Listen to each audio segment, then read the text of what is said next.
Hello everyone. इस video में हम लोग हिस्ट्री का एक इम्पॉर्टेंट चैप्टर है जो कि है विजयनगर साम्राज्य। इसी पूरे चैप्टर को हम लोग इस वीडियो में कंप्लीट करने वाले हैं। तो आइए स्टार्ट करते हैं।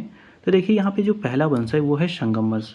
तो संगम वंश में पहला क्वेश्चन ये कह रहा है कि जो संगम वंश है इनके जो प्रारंभिक शासक हैं उनकी जानकारी हमको कहाँ से मिलती है। तो ये जो जानकारियाँ हैं वो प्राप्त होती हैं बेगर बिल्लासी दान पत्र से, और जो चित्रगुप्त का अनुदान पत्र है वहाँ से जो प्रारंभिक शासक हैं संगम वंश के उनकी जानकारियाँ हमको प्राप्त होती हैं।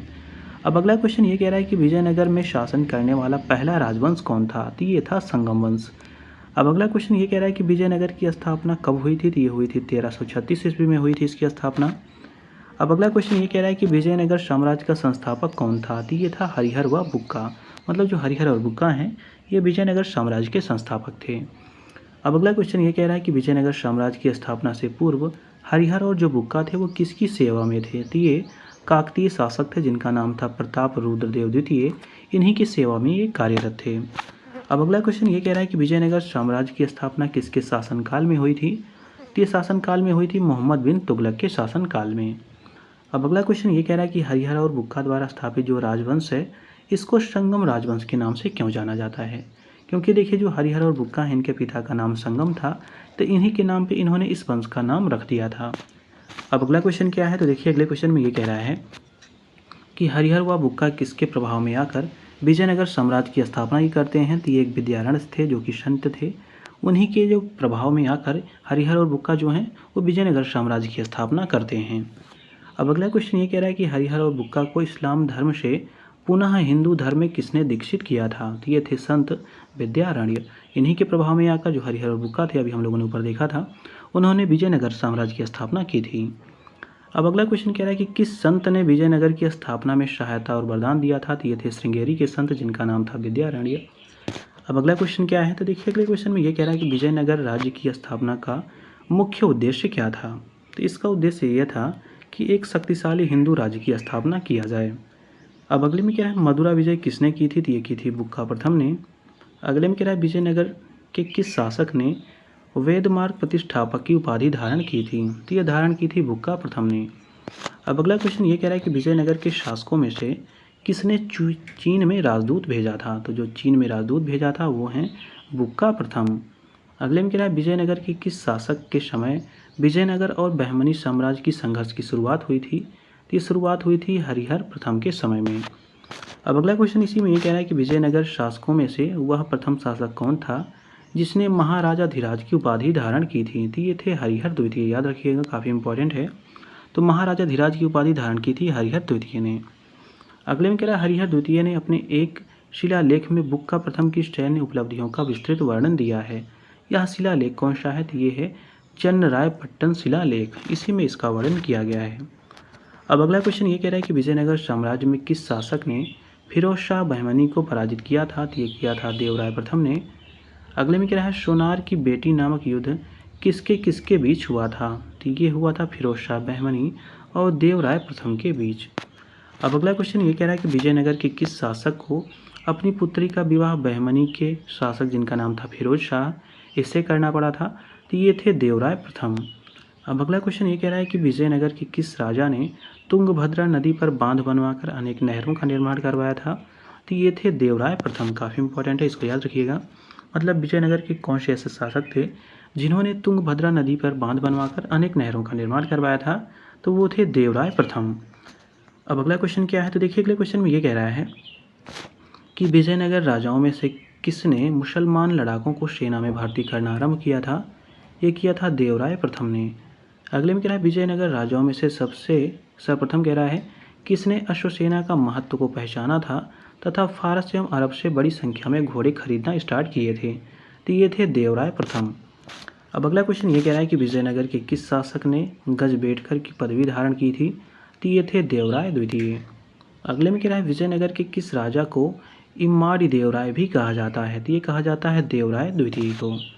अब अगला है सुलभ वंश। देखिए सुलभ वंश में पूछा जा रहा है कि जो सुलभ राजवंश है इसके संस्थापक कौन थे। तो ये थे नरसिंह सालू इसके संस्थापक थे। अब अगला है तुलुप वंश। तो देखिए तुलुप वंश में पहला क्वेश्चन ये कह रहा है कि जो तुलुप वंश है इसकी स्थापना किसने और कब की थी। तो इसकी स्थापना की गई थी वीर नरसिंह के द्वारा। कब हुई थी। तो 1505 में। अगले में कह रहा है विजयनगर के वीर नरसिंह के संबंध में कुछ सही कथन दिए गए हैं, इन कथनों को जान लेते हैं। तो पहला स्टेटमेंट ये कह रहा है कि उसने अपनी प्रजा की भलाई में अपना योगदान दिया था, तो ये सही है। दूसरा कह रहा है उसने अपनी प्रजा में युद्धवत भावना जागृत की, ये भी सही है। थर्ड कह रहा है उसके काल में अशांति रही थी, तो ये भी स्टेटमेंट सही है। मतलब तीनों के तीनों स्टेटमेंट इसमें सही दिए गए हैं। अब अगला क्वेश्चन ये कह रहा है कि कृष्णदेव राय विजयनगर की शासन सत्ता पर कब आसीन हुए थे, तो ये हुए थे 1509 में। अगले में कह रहा है तुलु शासक जिनका नाम था वीर नरसिंह, इनके पश्चात तुलु वंश का सर्वाधिक प्रसिद्ध शासक कौन हुआ, तो ये हुए थे कृष्णदेव राय, जो कि रहे थे 1509 से 1529 तक। अब अगला क्वेश्चन ये कह रहा है कि दक्षिणी भारत में विजयनगर साम्राज्य का विस्तार मुख्य रूप से किसने किया था, तो ये किया था कृष्णदेव राय ने। अगले में कह रहा है कृष्णदेव राय के विषय में कुछ सही कथन दिए गए, इनको जान लेते हैं। तो पहला स्टेटमेंट ये कह रहा है कि विजयनगर के राजाओं में वह महानतम राजा थे, तो ये स्टेटमेंट सही है। दूसरा कह रहा है वह एक विद्वान शासक एवं कला तथा साहित्य के वो आश्रयदाता थे, तो ये भी स्टेटमेंट सही है। अब अगला क्वेश्चन ये कह रहा है कि विजयनगर का सर्वश्रेष्ठ शासक कौन था, तो ये थे कृष्णदेव राय। अगले में कह रहा है आंध्र भोज जो ये उपाधि है ये किसने धारण की थी, तो ये धारण की गई थी कृष्णदेव राय के द्वारा। अब अगला क्वेश्चन ये कह रहा है कि यवन राजस्थानाचार्य इसकी कह रहा है स्थापना किस शासक ने धारण की थी, तो ये धारण की थी कृष्णदेव राय ने। कौन सी उपाधि है, यवन राजा स्थापनाचार्य की उपाधि ने उन्हें धारण की थी। अब अगला क्वेश्चन ये कह रहा है कि एक मुकुटधारी राजा को सदैव धर्म में दृष्टिगत रखते हुए शासन करना चाहिए, जो मतलब धर्म है उसको दृष्टिगत रखते हुए शासन करना चाहिए। उसे कह रहा है कभी धर्म और न्याय की अवहेलना नहीं करनी चाहिए। ये किसके विचार हैं या संबंधित किससे हैं, तो ये कृष्णदेव राय से संबंधित हैं। अब अगला क्वेश्चन ये कह रहा है कि किस एक वंशावली ने से विजयनगर साम्राज्य का प्रसिद्ध शासक कृष्णदेव राय संबंध है, तो ये है तुलु वंश से। अगले में कह रहा है किस विद्वान राजा ने अष्टदिग्गज विद्वानों को संरक्षण प्रदान किया था, तो ये प्रदान किया था कृष्णदेव राय ने। अब अगला क्वेश्चन क्या है, तो देखिए अगले क्वेश्चन में ये कह रहा है कि विजयनगर किस राजा का शासनकाल तेलुगु साहित्य का स्वर्णयुग माना जाता है, तो ये माना जाता है कृष्णदेव राय का। अगले में कह रहा है कृष्णदेव राय रचित ग्रंथ जिसका नाम है अमुक्तमाल्यद, ये कह रहा है किस भाषा में ये लिखा गया है, तो ये तेलुगु भाषा में है। अगले में कह रहा है तेलुगु भाषा में कौन सा विद्वान कृष्णदेव राय का राजकवि था, तो ये थे अल्लासानी पेंडाना। क्या नाम था इनका, अल्लासानी पेंडाना इनका नाम था। अब अगला क्वेश्चन ये कह रहा है कि कृष्णदेव राय के साहित्यिक रचना के संदर्भ में सही कथन दिए गए, इनको जान लेते हैं। देखिए पहला कह रहा है अमुक्तमाल्यद, जाम्बुवती, कल्याणम और उषा परिणय, ये कह रहा है कृष्णदेव राय की रचनाएं हैं, तो ये स्टेटमेंट सही है।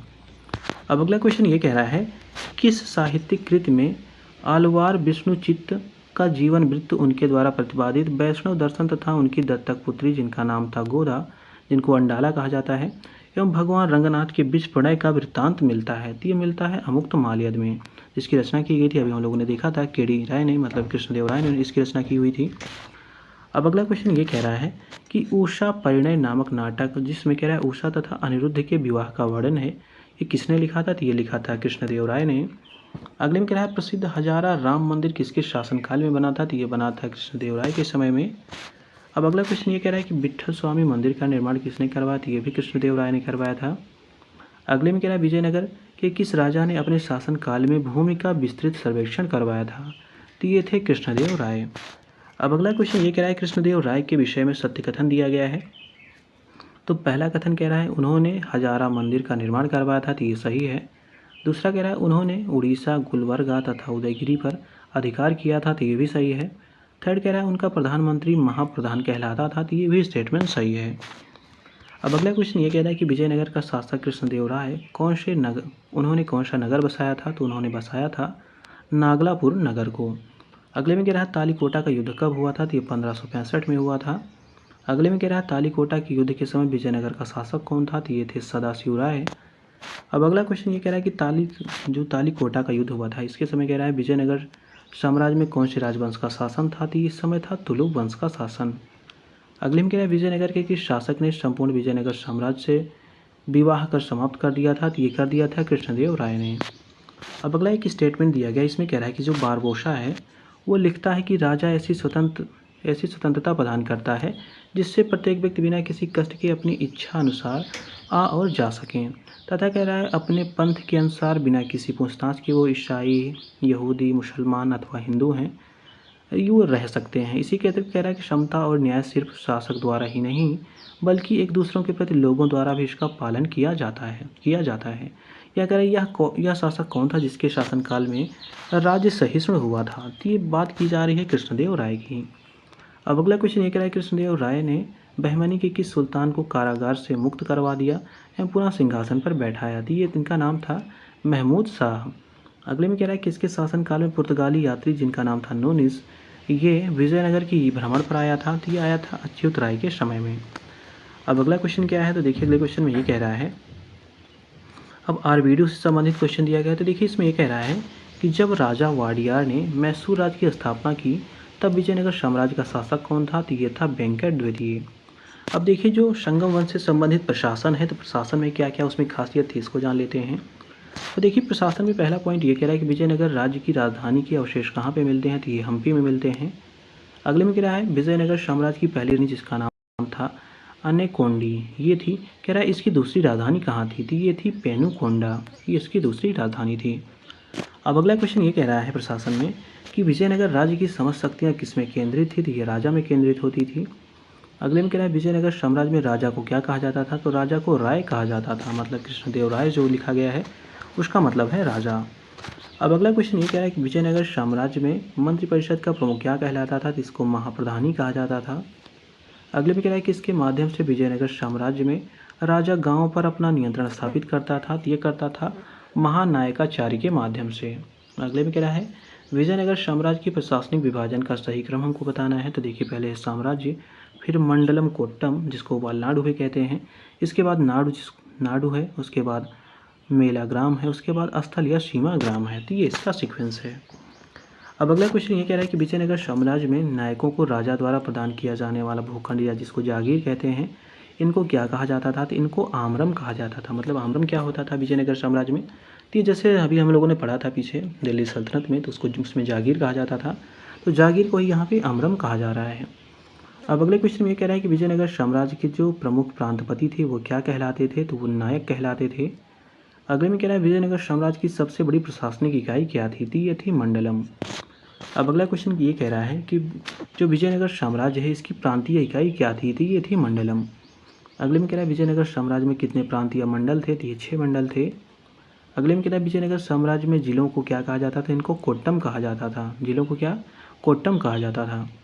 अगले में कह रहा है पोलीगर कौन थे। तो ये विजयनगर साम्राज्य में नायकों के मातहत सरदार थे। जो नायक थे उन्हीं के जो मातहत सरदार थे उन्हीं को पोलीगर कहा जाता था। अब अगला क्वेश्चन ये कह रहा है कि विजयनगर साम्राज्य की न्यायांकर व्यवस्था किस पर आधारित थी। तो ये सल्तनतकालीन जो एकता व्यवस्था थी उसी पर ये न्यायांकर व्यवस्था आधारित थी। अगले में कह रहा है न्यायांकरों की उच्च श्रृंखला का दमन करने के लिए किसके शासनकाल में महामंडलेश्वर नामक एक अधिकारी की नियुक्ति की गई थी। तो ये नियुक्ति की गई थी अच्युतदेव राय के शासनकाल में। अब अगला क्वेश्चन ये कह रहा है कि विजयनगर साम्राज्य में आयंगर व्यवस्था के अनुसार ग्राम प्रशासन के लिए कितने व्यक्तियों को राज्य नियुक्त करता था। तो 12 व्यक्तियों को राज्य नियुक्त करता था। उन्हीं को आयंगर कहा जाता था। याद रखिएगा, काफ़ी इंपॉर्टेंट है। तो आयंगार कौन होते थे। तो विजयनगर साम्राज्य में व्यवस्था के अनुसार जो गाँव होते थे, गाँव के प्रशासन को प्रशासित करने के लिए कुछ व्यक्तियों को नियुक्त किया जाता था। दिन में 12 व्यक्ति होते थे, तो उन्हीं को आयंगार कहा जाता था। अब अगला क्वेश्चन ये कह रहा है कि विजयनगर साम्राज्य में आयंगार किससे संबंधित है। तो ये ग्राम प्रशासन से संबंधित है। काफ़ी इंपॉर्टेंट है, याद रखिएगा। अब अगले क्वेश्चन में कह रहा है कि विजयनगर साम्राज्य में राजा द्वारा योग्य जो सैनिक अधिकारी थे उनकी जो जागीरें उनको प्रदान की जाती थी वो क्या कहलाती थी। तो इसको पढ़ई पर्रू सर्वमान्यम इसको कहा जाता था। अब अगला क्वेश्चन ये कह रहा है कि विजयनगर साम्राज्य में सैन्य विभाग को क्या कहा जाता था। तो इसको कंडाचार कहा जाता था। अगले में कह रहा है कौन सा एक स्थल समूह विजयनगर के जो पंडिमंडलम क्षेत्र है उसको निरूपित करता है।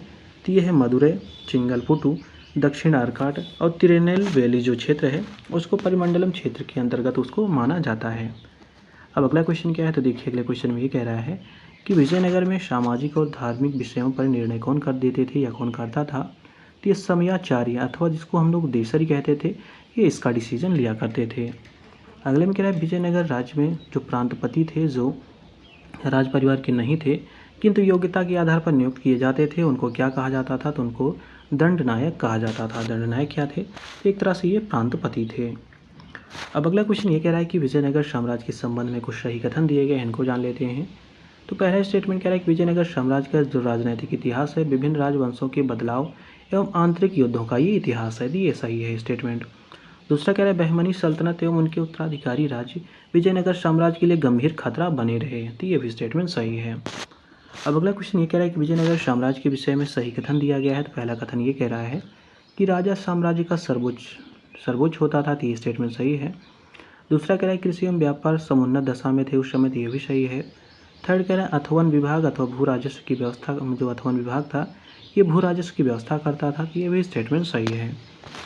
अब अगला क्वेश्चन ये कह रहा है कि विजयनगर साम्राज्य की जो समग्र प्रशासनिक व्यवस्था थी उसकी जानकारी कहाँ से मिलती है। तो वो हरिहर द्वितीय के चन्नराय जो पट्टम शिलालेख है तथा मित्र जो अभिलेख हैं उन जगहों से इनकी जानकारी ये मिलती है। अब अगला क्वेश्चन ये कह रहा है कि विजयनगर साम्राज्य के संदर्भ में सही कथन दिए गए हैं। इनमें ये कह रहा है कि विजयनगर साम्राज्य में संयुक्त शासक प्रणाली के भी उदाहरण मिलते हैं। मतलब संयुक्त रूप से जो शासन है वो किया जाता था। तो ये भी स्टेटमेंट सही है। अब अगला क्या है विजयनगर के कुछ प्रशासनिक अधिकारी हैं, इनको जान लेते हैं कौन अधिकारी क्या होते थे। तो देखिए जो नायक होता था वो सैनिक भू सामंत होता था। महानायकाचार्य जो होते थे वो ग्राम सभाओं की कार्यवाहियों का निरीक्षण करने वाला ये अधिकारी होता था। महाप्रधानी कौन होता था। तो ये मंत्रिपरिषद का प्रमुख होता था। दंडनायक कौन होता था। प्रांतीय गवर्नर होता था। रायसम कौन होता थे। तो ये सचिव होते थे। मतलब जो रायसम है वो सचिव होते थे। कर्णिकम कौन होते थे। तो कर्णिकम लेखाधिकारी होते थे जिनको हम लोग अकाउंटेंट कहते हैं। आयंगर क्या थे। तो ये वंशानुगत ग्रामीण अधिकारी थे। माननीय प्रधानम क्या थे। तो ये गृह मंत्री थे। सेन तेओवा जो क्या थे, ये क्या थे, सेन तेओवा ये ग्राम के लेखाधिकारी होते थे। तलारी क्या होते थे। तलारी जो थे वो गांव के चौकीदार होते थे। और अन्यमार जो होते थे ग्राम प्रशासन के ये एक अधिकारी होते थे। तो इस प्रकार हम लोगों ने प्रशासन से संबंधित जितने क्वेश्चन दिए थे उसको हम लोगों ने कंप्लीट कर लिया। अब हम लोगों को देखना है विजयनगर साम्राज्य में आर्थिक जीवन कैसा था। तो देखिए आर्थिक जीवन में पहला क्वेश्चन ये कह रहा है कि विजयनगर शासकों ने कृषि के लिए किस प्रकार, मतलब कृषि को किस प्रकार से बढ़ावा दिया था। तो उन्होंने बांध एवं तड़ाग, जिसको तालाब कहते हैं, इसका निर्माण करवा के एक तरह से कह सकते हैं सिंचाई जो व्यवस्था थी, सिंचाई व्यवस्था को इन्होंने सुदृढ़ करवाया। इनका उद्देश्य ये था कि ताकि जो कृषि है इसको बढ़ावा दिया जाए। अब अगला क्वेश्चन ये कह रहा है कि विजयनगर साम्राज्य की प्रशासनिक व्यवस्था में शिष्ट क्या होता था। जो शिष्ट होता था वो भू राजस्व होता था। मतलब शिष्ट को भू राजस्व कहा जाता था। अब अगले में कह रहा है विजयनगर राज्य की आय का प्रमुख साधन क्या था। तो ये था भू राजस्व। अब अगला क्वेश्चन ये कह रहा है कि विजयनगर राज्य में भू राजस्व कितना लिया जाता था। तो उपज का 1/6 भाग लिया जाता था। अगले में कह रहा है विजयनगर में अथवन जो अठाने थे वो क्या होते थे। तो जो 98 होते थे तो उनको क्या कहा जाता था। तो बेसिकली भू राजस्व विभाग था। अब अगला क्वेश्चन ये कह रहा है कि कौन सी वस्तु जिसका कह रहा है विजयनगर साम्राज्य में बड़े पैमाने पर निर्यात होता था। तो वो थी काली मिर्च। काफ़ी इंपॉर्टेंट है, याद रखिएगा। तो विजयनगर से सबसे ज़्यादा निर्यात होता था तो वो काली मिर्च का होता था। अगले में क्या है विजयनगर साम्राज्य में आयातित होने वाली सर्वाधिक अकेली वस्तु क्या थी। तो ये थी घोड़ा। मतलब घोड़े सबसे ज़्यादा मंगाए जाते थे विजयनगर साम्राज्य में। अब अगले में क्या है विजयनगर साम्राज्य में पुलिस का वेतन किससे दिया जाता था। तो ये वेश्यालय से जो होने वाली आय होती थी उसी आय से इनका वेतन दिया जाता था। अगले में कह रहा है विजयनगर साम्राज्य में ये कह रहा है जो सदाशिव राय थे इन्होंने ये कह रहा है जो सदाशिव राय थे किसे कह रहा है व्यवसाय कर से मुक्त कर दिया था। तो जो नाई होते थे, नाइयों से जो व्यवसाय कर लिया जाता था उसको ये समाप्त कर देते हैं। अब अगला क्वेश्चन ये कह रहा है कि विजयनगर में जो कसयुगुत नामक एक कर होता था किस वर्ग पर ये लगाया जाता था। तो ये बढ़इयों पर लगाया जाता था। मतलब जो बढ़ई होते थे वो कसाईगुप्त जो नामक एक कर था ये बढ़इयों पर लगाया जाता था। अगले में कह रहा है विजयनगर की जो न्यायांकर पद्धति है इसके अंतर्गत कितने किनको भू आवंटन किया जाता था। तो वार्षिक शुल्क तथा सैन्य सेवा के बदले व्यक्तियों को जो ये भू आवंटन है ये किया जाता था। अब अगला क्वेश्चन ये कह रहा है कि हरिहर द्वितीय ने कहाँ पर आक्रमण किया तथा कर की उगाही की थी। तो ये किया था श्रीलंका पर। अगले में कह रहा है कौन एक पुर्तगाली सिक्का था जो विजयनगर राज्य के पश्चिमी तटीय क्षेत्रों में प्रचलित था। तो इसका नाम था क्रूजेडो। क्या नाम था इसका? क्रूजेडो इसका नाम था, जो कि एक पुर्तगाली सिक्का था। अगले में कह रहा है देश में अधिकांश जो अच्छी कृषि जोत है एवं भूमि बहुत उपजाऊ है। मतलब कहने का तात्पर्य यह कह रहा है कि देश में, विजयनगर की बात कर रहा है, कि अधिकांश जो अच्छी जोतें हैं, अच्छी कृषि जोतें हैं, भूमि बहुत यहाँ पे उपजाऊ है। सैन्य संख्या लगभग 11 लाख है। विजयनगर राज्य से संबंधित उपयुक्त कथन ये किसका है? तो ये कहता है अब्दुल रज्जाक। मतलब अब्दुल रज्जाक ने ऐसा वर्णन किया हुआ है। अब अगला क्वेश्चन ये कह रहा है कि अपनी घुड़सवार सेना को मजबूत बनाने के लिए वीर नरसिंह ने किनके साथ वह संधि की थी कि वह उनके द्वारा आयातित सभी घोड़ों को खरीद लिया करेगा। तो ये उन्होंने डील की हुई थी पुर्तगाली व्यापारियों के साथ। अगले में क्या है, विजयनगर साम्राज्य की कृषि व्यवस्था में वारम क्या होता था। वो जो वारम होता था वो भूस्वामी एवं किसान के बीच कृषि उपज की ये हिस्सेदारी होती थी। इसको क्या कहते थे, इसको वारम के नाम से जाना जाता था। अब अगला क्वेश्चन ये कह रहा है कि 15वीं शताब्दी तथा 16वीं शताब्दी के आरंभिक वर्षों में विजयनगर साम्राज्य जो है या उसकी अर्थव्यवस्था जो है, इसके सशक्त होने के लिए कौन कौन से कारक उत्तरदायी थे। तो इसमें था कृषि का विस्तार होना तथा निर्यात जो व्यापार है वो ज़्यादा होना।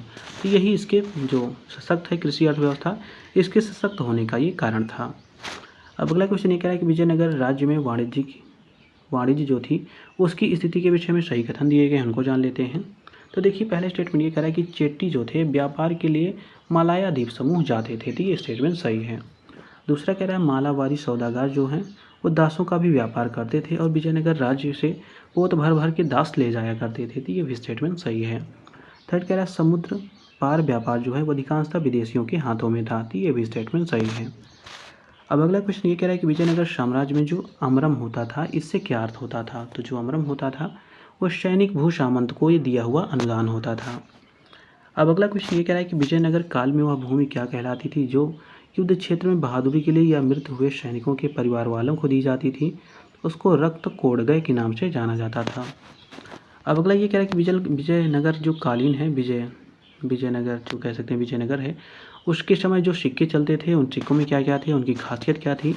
तो पहला सिक्का था, इसका नाम था वराह। इसकी क्या विशेषता थी, ये सोने का सिक्का होता था जिसको हम लोग 52 ग्रेन का लगभग इसका कह सकते हैं एक तरह से वेट होता था और पूरे विश्व में ये स्वीकार हुआ था, मतलब ये पूरे विश्व में चलता था और सबसे प्रसिद्ध एवं राष्ट्रीय मुद्रा के समकक्ष इसे माना जाता था।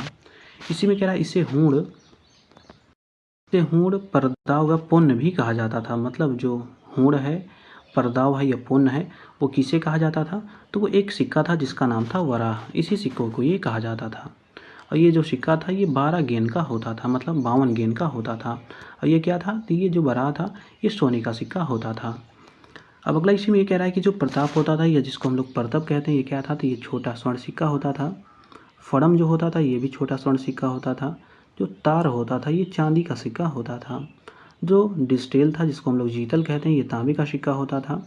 अब देखिए नोट में कुछ बताया गया, इसमें ये कह रहा है कि जो क्रूजेडो था, पगोड़ा था, दिनार था, फ्लोरिन व डुकेट जो थी ये आदि मुद्राएं थी। ये जो तटीय क्षेत्रों में प्रचलित थी, मतलब जो तटीय क्षेत्र थे वहाँ पे इतनी प्रकार की मुद्राएं चलती थी। अब अगला इसी में दिया गया है साहित्य भाषा एवं संस्कृति, इससे संबंधित जो क्वेश्चन दिया गया है इनको जान लेते हैं। तो पहला क्वेश्चन ये कह रहा है कि विजयनगर राज्य की जो राजकीय भाषा थी वो क्या थी, काफ़ी इंपॉर्टेंट है। तो ये इनकी भाषा थी तेलुगु। अगले में कह रहा है कृष्णदेव राय के दरबार में अष्टदिग्गज कौन थे, तो ये 8 तेलुगु कवियों का समूह था, मतलब 8 तेलुगु कवि थे जिनका समूह था, जिनको अष्टदिग्गज के नाम से जाना जाता था।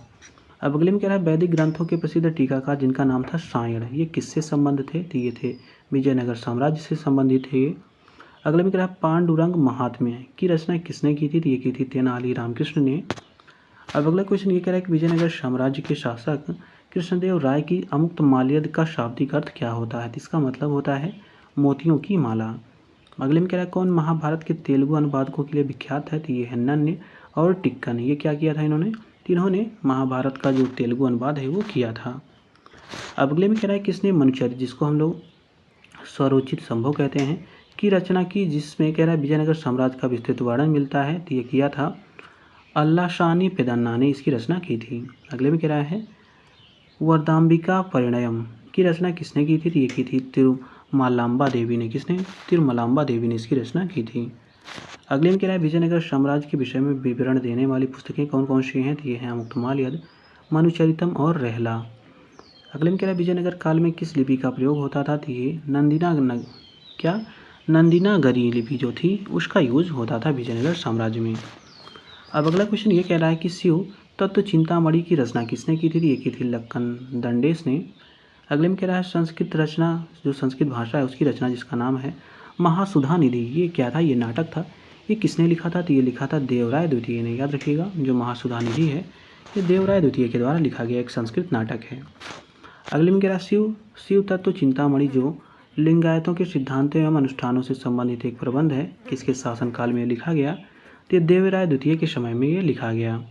अगले में कह रहा है तेलुगु कवि जिनका नाम था श्रीनाथ, ये किनके दरबार की शोभा बढ़ाते थे, तो ये देवराय द्वितीय के दरबार की शोभा बढ़ाते थे। अब अगला क्वेश्चन ये कह रहा है कि प्रसिद्ध तेलुगु कवि जिनका नाम था श्रीनाथ, इनको देवराय द्वितीय ने कौन सी उपाधि प्रदान की थी? तो इनको प्रदान की गई थी कवि सार्वभौम की उपाधि। अगले में कह रहा है वह सुचरित्र किसने लिखा था? तो ये लिखा था रामराज ने।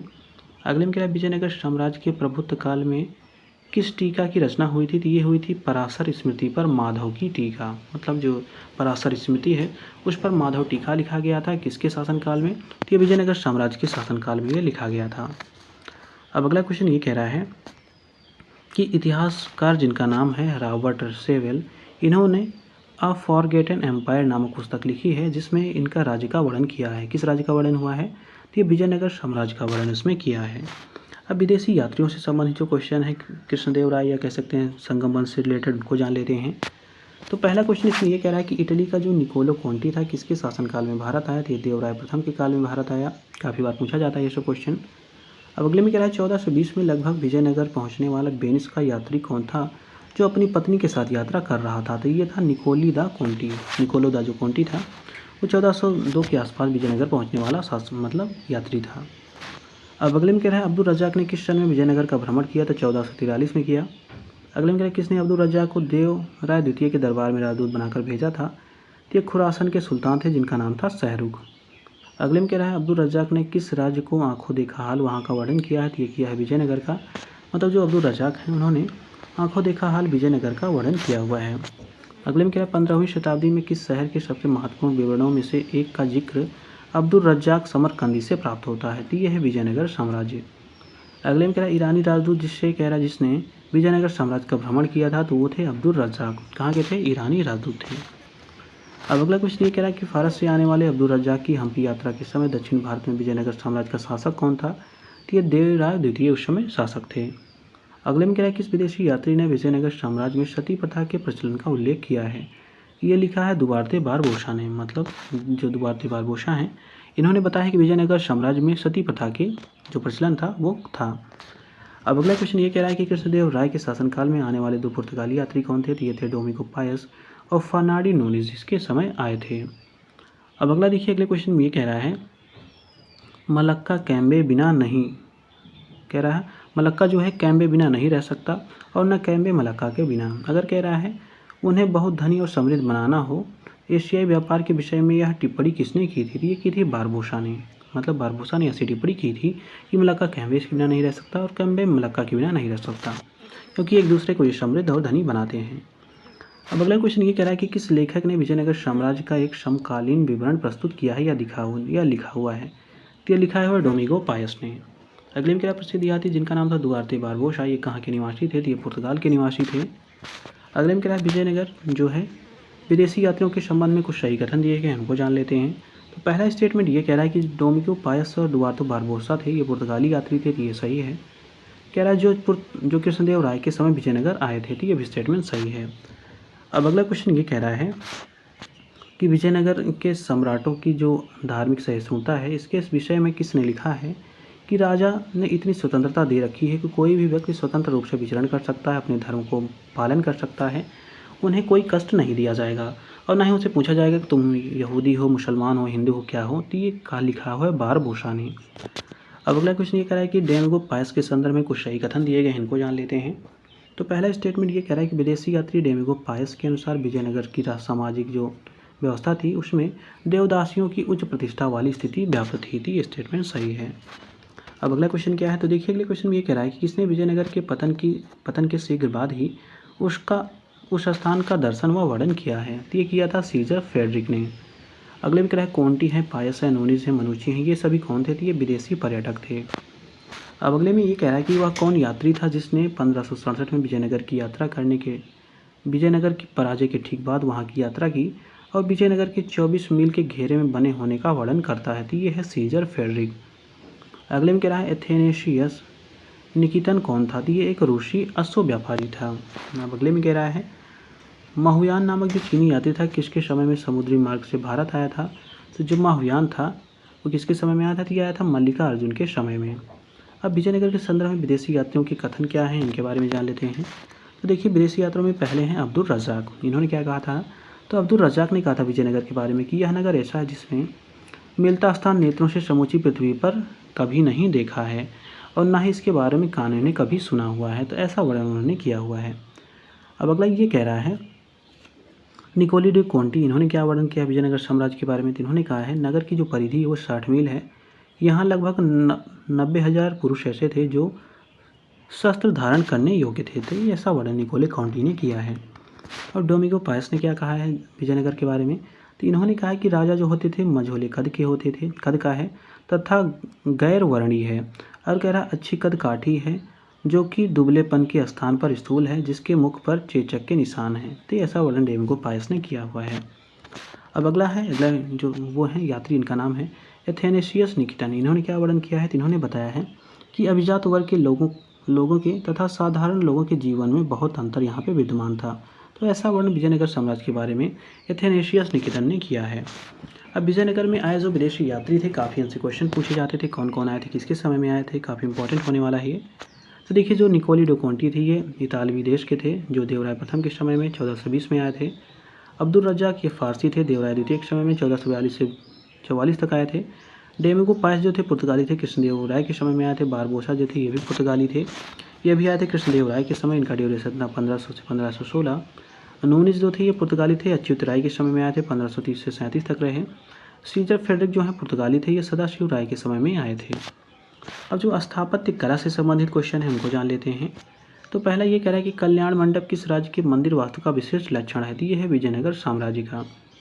अगले में कह रहा है विजयनगर का कौन सा हिंदू स्थापत्य का एक निदर्शन है जिस पर कह रहा है इस्लामी प्रभाव परिलक्षित होता है। तो ये है कमल भवन, यह विजयनगर साम्राज्य में स्थित है। जो कमल भवन है ये विजयनगर साम्राज्य में स्थित है और इस पर हिंदू स्थापत्य के साथ साथ ही इसमें इस्लामी प्रभाव जो है वो परिलक्षित होता है। अब अगला क्वेश्चन ये कह रहा है कि प्रसिद्ध विजय विट्ठल मंदिर, जिसमें कह रहा है 56 दक्षिण स्तंभ हैं जो कि संगीत में स्वर निकलते हैं, ये कहाँ पे अवस्थित है। तो ये हम्पी में अवस्थित है। अब अगला क्वेश्चन क्या है। तो देखिए अगले क्वेश्चन में ये कह रहा है कि मध्य एशियाई यात्री जिसका नाम है अब्दुल रज्जाक समरकंदी, समरकंदी ने कह रहा है जिसने विजयनगर राज्य का भ्रमण किया था, विशेषकर अपने साथ वापस अपने देश ले जाने के लिए जो भारतीय सामान क्रय करता था वह क्या था। तो वो एक चित्रकलाओं को क्या करता था, वो अपने साथ क्रय करता था, उनको लेके वापस जाता था। मतलब चित्रकलाओं को ये क्या करता था, इकट्ठा करता था। अब अगला क्वेश्चन ये कह रहा है कि हम्पी में स्थित स्मारकों का समूह किस धर्म से संबंधित है। तो ये हिंदू धर्म से संबंधित है। अब देखिए जो विविध क्वेश्चन है ये जो कंप्लीट हो जाएंगे, तो इसके बाद जो कंप्लीट विजयनगर साम्राज्य ये पूरी तरह से कंप्लीट हो जाएगा। तो आइए देखते हैं। तो देखिए पहला क्वेश्चन ये कह रहा है कि किस भूभाग के लिए बहमनी राज्य एवं विजयनगर साम्राज्य बार बार लड़ते थे। तो ये रायचूर जो दोआब था उसी के लिए ये लड़ते थे। अगले में कह रहा है विजयनगर के राजा राम राय के राज्यकाल के विषय में सही कथन यहाँ पे दिया गया है। तो पहला कथन ये कह रहा है कि सेना में मुसलमानों की भर्ती यहाँ पे की जाती थी। तो ये सही है। किसके बारे में बात है ये। तो यह है राजा राम राय, इनका नाम है। दूसरा कह रहा है दक्कन में मुसलमान राज्यों में हस्तक्षेप था। तो ये भी स्टेटमेंट सही है। अगला थर्ड स्टेटमेंट कह रहा है पुर्तगालियों के साथ दीर्घकालीन इनके मैत्री संबंध थे। तो ये भी स्टेटमेंट सही है। अब अगला क्वेश्चन ये कह रहा है कि प्रथम बार विजयनगर साम्राज्य को अस्त व्यस्त किसने किया था। तो ये किया था बहमनी राजा ने। अगले में कह रहा है किस खेल में उच्च योग्यता प्राप्त करने पर विजयनगर राजा पारितोषिक देता था और उसे राज्य की स्वीकृति प्रदान करता था। तो अगर शतरंज में कोई उत्कृष्ट काम करता था या उसमें उच्च प्रदर्शन करता था तो राजा उसे पारितोषिक प्रदान करता था। अब अगला क्वेश्चन ये कह रहा है कि विजयनगर शहर जो है किस नदी के तट पर स्थित था। तो यह तुंगभद्रा नदी के तट पर स्थित था। अगले में कह रहा है विजयनगर एवं बहमनी राज्यों के बीच झगड़े का एक कारण रायचूर दोआब था। यह क्षेत्र किन नदियों के मध्य स्थित था। तो ये कृष्णा और तुंगभद्रा, याद रखिएगा, काफ़ी इंपॉर्टेंट है। तो कृष्णा और तुंगभद्रा नदियों के तट पर या नदियों के मध्य में स्थित था। अब अगले में कह रहा है विजयनगर साम्राज्य के पतन का अंतिम कारण क्या था। तो ये था तालीकोटा का युद्ध। अगले में कह रहा है तालीकोटा के युद्ध के संदर्भ में सही कथन दिया गया। तो जो देखिए जो तालीकोटा का युद्ध था इसमें कह रहा है दक्षिण में हिंदू शक्ति का इससे विनाश हो गया था। तो ये स्टेटमेंट इसमें सही है। अब अगला क्वेश्चन ये कह रहा है कि कहाँ के शासक ने तालीकोटा के युद्ध में विजयनगर के विरुद्ध लड़ने के लिए संघ में शामिल होने हेतु आमंत्रित नहीं किया गया था। तो ये थे बरार के शासक को, मतलब बरार के शासक को इसमें आमंत्रित होने के लिए शामिल नहीं किया गया था, मतलब उसको आमंत्रित नहीं किया गया था। अब अगला क्वेश्चन ये कह रहा है कि विजयनगर साम्राज्य के शासकों के संदर्भ में कुछ सही कथन दिए गए, इनको जान लेते हैं। तो पहला स्टेटमेंट इसमें यह कह रहा है कि नरसिंह सालू ने संगम वंश का अंत किया। उसने राज सिंहासन छीनकर सुलू वंश को, जो सालू वंश है, उसको आरंभ किया था। तो ये स्टेटमेंट सही है। सेकंड कह रहा है वीर नरसिंह ने अंतिम सालू शासक को गद्दी से उतार कर राज सिंहासन छीना था। तो ये भी सही है। थर्ड कह रहा है वीर नरसिंह के उत्तरवर्ती जो उनकी अनुज कृष्णदेव राय थे, मतलब जो वीर नरसिंह थे उनके उत्तरवर्ती थे कौन, ये थे अनुज कृष्णदेव राय। ये स्टेटमेंट सही है।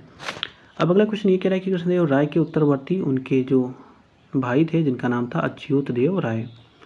अब अगला क्वेश्चन ये कह रहा है कि विजयनगर शासक में स्त्रियों की स्थिति के संबंध में कुछ सही कथन दिए गए हैं, मतलब विजयनगर साम्राज्य में स्त्रियों की दशा कैसी थी उसके बारे में बताया गया है। तो पहला स्टेटमेंट ये कह रहा है कि विभिन्न शास्त्रों के प्रयोग का मतलब विभिन्न जो शस्त्र हैं उनका प्रयोग वो कर सकती थी, उनको प्रशिक्षण दिया जाता था, तो ये स्टेटमेंट सही है। अगला कह रहा है इसी में कि कतिपय स्त्रियां न्यायाधीश भी होती थी, तो ये भी सही है। समाज और साहित्य में स्त्रियों को ऊंचा स्थान प्राप्त था, तो ये स्टेटमेंट सही है। मतलब इनकी जो स्त्रियों की दशा थी विजयनगर साम्राज्य में वो काफ़ी अच्छी थी। अब देखिए जो विजयनगर के शासक हैं संगम वंश के कौन से हैं, जो जितने वंश हैं उनके शासकों को देख लेते हैं।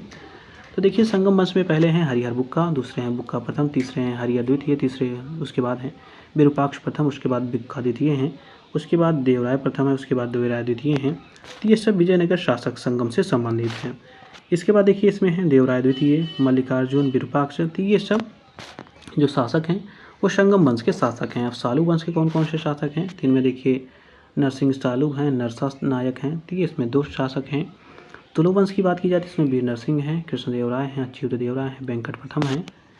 उसके बाद देखिए इसमें सदाशिव राय हैं। अगर आरवीडी वंश का देखा जाए तो इसमें तिरुमल हैं जिनका शासन रहा है 1570 से 1572 तक। उसके बाद देखिए फिर इसमें रहे हैं श्रीरंग प्रथम, उसके बाद रहे हैं वेंकट द्वितीय, उसके बाद श्रीरंग द्वितीय रहे हैं, रामदेव रहे हैं, वेंकट तृतीय रहे हैं, श्रीरंग तृतीय रहे हैं। अब देखिए जो अष्टदिग्गज हैं इनमें कौन कौन से थे, काफ़ी इंपॉर्टेंट है, इसको जान लीजिए। तो देखिए अष्टदिग्गजों में पहले दिग्गज थे इनका नाम था अल्लाह सानी पेदन्ना। ये कौन थे, ये अष्टदिग्गजों में सर्वश्रेष्ठ कवि थे, आंध्र कविता के पितामह इनको कहा जाता है। सरोजचित संभव जिसको हम लोग मनुचरितम कहते हैं, इनकी प्रिय प्रमुख कृति थी। अगले में कह रहा है अगले जो अष्टदिग्गज हैं इनका नाम है नंदी तिम्मन। ये क्या थे, ये परिजाता पहरण, ये जो रचना है इसके रचनाकार थे। अगले थर्ड पर्सन इनका नाम था भट्टमूर्ति, जिन्हीं को राम राजभूषण भी कहते हैं। ये नरस भूपालिये, हरिश्चंद्र, नखोपालाख्यान व वसुचरित, ये सब इनकी रचनाएं हैं, मतलब इनकी इतनी सारी रचनाएं हैं। अब अगले हैं जो फोर्थ पर्सन, ये हैं इनका नाम है धुर्जट। ये क्या है, ये कलाहस्ती महात्म्य की जो रचना थी उसके ये राइटर हैं। अगले हैं पिंगली सोरन, ये कौन है, तो ये राघव पांडवीय या प्रभावती प्रदुम्न, ये इसके रचनाकार हैं। अगले हैं तेनाली रामकृष्ण, ये हैं पांडुरंग महात्म्य के रचनाकार हैं। अगले हैं 7वें पर्सन, इनका नाम है अय्यलारजू राजभद्र, तो ये जो हैं रामाभ्युदय, इसकी जो रचना है ये इसके राइटर हैं। अगले हैं जो 8 पर्सन 8वें हैं जो कि अष्टदिग्गज कहलाते हैं, इनका नाम है माद टायगारी मल्लाना। ये जो है ये इनकी रचना है एक जिसका नाम है राजेश्वर चरित्रमूह, ये इसके रचनाकार हैं। तो इस प्रकार हम लोगों ने जितना भी विजयनगर साम्राज्य से संबंधित क्वेश्चन दिया गया था उसको हम लोगों ने कंप्लीट कर लिया। अब देखिए यहाँ से स्टार्ट होता है भक्ति एवं सूफी आंदोलन, इसको हम लोग करेंगे दूसरे वीडियो में कंप्लीट। मिलते हैं दूसरे वीडियो में एक नए टॉपिक के साथ।